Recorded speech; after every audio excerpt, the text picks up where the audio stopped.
Hi friends, welcome to my YouTube channel science for railways. RRB ఏఎల్పికి సంబంధించిన court case అనేది చాలా రోజులుగా నడుస్తూ ఉంది కదా. ఈరోజు ఆ ఏఎల్పికి సంబంధించిన కోర్టు కేసు అనేది డిస్మిస్డ్ అయిపోయిందనమాట. సో కంప్లీట్గా ఆ కేసు అనేది డిజాల్వ్ అయిపోయింది. ఇక దాన్ని కోర్టులో ఏమాత్రం కూడా చర్చించారనమాట. సో కంప్లీట్గా డిస్మిస్డ్ అయిపోయింది. సో దాని గురించి మనం చూస్తే ఇదిగోండి, ఇక్కడ సుప్రీంకోర్టుకి సంబంధించిన పేజ్ మనం చూసామనుకోండి. ఇదిగోండి, ఇక్కడ కోర్టు కేసు మనం బాగా గమనిస్తే 41486 డైరీ నెంబర్ అనమాట. ఇక్కడ మనకి డిస్పోజ్డ్ అని రాశారు, చూసారా? ఓకేనా. కోర్టు కేసు రిజిస్టర్ అయింది ఎప్పుడు అంటే 5/8. సో 8 ఆగస్టు 5వ తారీఖు 2025 జరిగితే దాన్ని వెరిఫై చేసింది ఆగస్టు 7 అనమాట. సో అక్కడి నుంచి కోర్టు అనేది కేసు తీసుకోవడం జరుగుతూ ఉంది. So 29/8/2025 so present justice Maheshwari, honourable justice Vijay Bishnoi, so వీళ్ళ సమక్షంలో కేసు అనేది ఏమైపోయింది, స్టేటస్ అంటే డిస్పోజ్డ్ అనమాట. ఇక దాని గురించి ఎటువంటిది ఉండదు. డిస్మిస్డ్ ఆర్డర్ కూడా ఇచ్చేశారు 29 ఆగస్టు 2025. సో డిస్క్రిప్షన్ టైప్ ఇదిగోండి, డిస్మిస్డ్ అని మనకి క్లియర్గా ఇక్కడ మెన్షన్ కూడా చేస్తున్నాడు.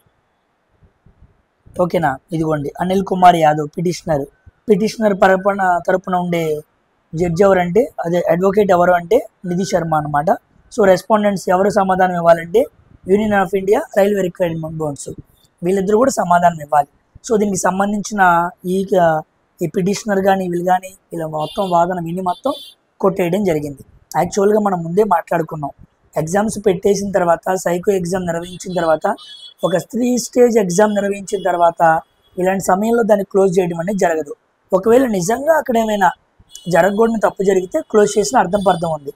కానీ అలాంటిది ఏమీ జరగలేదు కాబట్టి కోర్టు అనేది రైల్వే తరపున ఆన్సర్ చేసి సో కోర్టు కేసు అనేది డిస్మిస్ చేసింది అనమాట.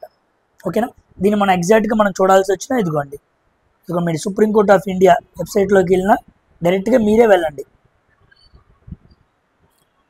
ఓకేనా. ఎవరితోనూ పడాల్సిన మీరే డైరెక్ట్గా సుప్రీంకోర్టు ఆఫ్ ఇండియా గవర్నమెంట్ దాంట్లోకి వెళ్ళి ఇదిగోండి, ఇక్కడ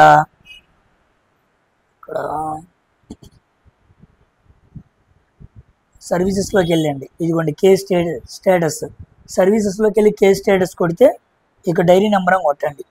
మన కేసు డైరీ నెంబర్ ఎంత, 41486. ఇందా చూసాం కదా, 2025లోనే నమోదు చేశారు. 9-4 ఎంత, 5 అనమాట. సో ఇక్కడ క్యాప్చా కొట్టేస్తే ఇదిగోండి కేసు వచ్చింది, చూసారా? 41486 Anil Kumar Yadav, union of India, disposed అని చూసారా ఇక్కడ కూడా. సో వ్యూ అని కొట్టండి, ఇదిగోండి వస్తే సేమ్ అదే పేజ్ అనమాట. ఓకేనా. అక్కడ డిస్పోజ్ అయిన విషయాన్ని నేను క్లియర్గా ఇక్కడ మీకు చూపిస్తున్నాను. సో కంప్లీట్గా కోర్టు కేసు అనేది డిస్మిస్ జరగడం జరిగింది. సో అంతా బాగా జరిగితే ఆగస్టు 31 తారీఖున జరిగే ఈ సైకో ఎగ్జామ్ కంప్లీట్ అవ్వగానే ఒక 15 నుంచి 20 డేస్ లోపు సైకో రిజల్ట్ అనేది మనకి ఇచ్చేస్తాడు. అంతా ప్రిపేర్డ్ అయి ఉంది. సో చివరి నిమిషంలో ఈ విధంగా టెక్నికల్ గ్లిచెస్ వల్ల వీళ్ళకి రెండోసారి ఎగ్జామ్ నిర్వహిస్తున్నారు కాబట్టి లేట్ అయింది. సో ఎట్టి పరిస్థితుల్లో అక్టోబర్ ఎండింగ్లో కల్లా మెడికల్ కూడా నిర్వహించేస్తాడు. సో దీపావళి కల్లా ఈసారి చాలామందికి జాబ్ వచ్చే అవకాశం ఉంది. మన తెలుగు వాళ్ళు ఎక్కువ మంది ఈసారి రైల్వే ఎగ్జామ్ లోపలికి వెళ్తున్నారు. ఓకేనా. సో అందరూ కూడా చాలా జాగ్రత్తగా ఉండండి. మెడికల్ పరంగా చాలా జాగ్రత్తలు తీసుకోండి. ఎందుకంటే మెడికల్లో ఐ అనేది బాగా చెక్ చేస్తారు కాబట్టి అక్కడ కూడా నువ్వు పాస్ అవ్వాలి. సైకో ఎగ్జామ్కి మనం మెడికల్ కాపాడుకుని వెళ్ళాం, యాజ్ ఇట్ ఈస్గా దానికన్నా స్టాండర్డ్స్ పెంచి ఇంకా బాగా చెక్ చేస్తాడు కాబట్టి మీరు అది కూడా జాగ్రత్త తీసుకోవాలి. దానికి కూడా ఎలా చెక్ చేస్తారు ఏంటి అనే విషయాల మీద నేను ఒక వీడియో చేస్తాను. ఏఎల్పి మెడికల్ అనేది ఈజ్ గోయింగ్ టు బి ఎలా ఉంటుంది అన్న విషయం గురించి మాట్లాడుకుందాం. సో ఈసారి అయితే దీపావళి కల్లా ఉద్యోగం వచ్చింది. కోర్టు కేసు అయితే అన్ని అడ్డంకులు అయిపోయినాయి అనమాట. ఇక మీలో ఎంతమంది క్వాలిఫై అవుతారు, ఎంతమంది కట్ ఆఫ్ని రీచ్ అవుతారు అన్న దాని మీద ఆధారపడి ఉంటుంది. ఓకేనా. సో అందరూ కూడా చాలా జాగ్రత్తగా ప్రిపేర్ అవ్వండి. బాయ్.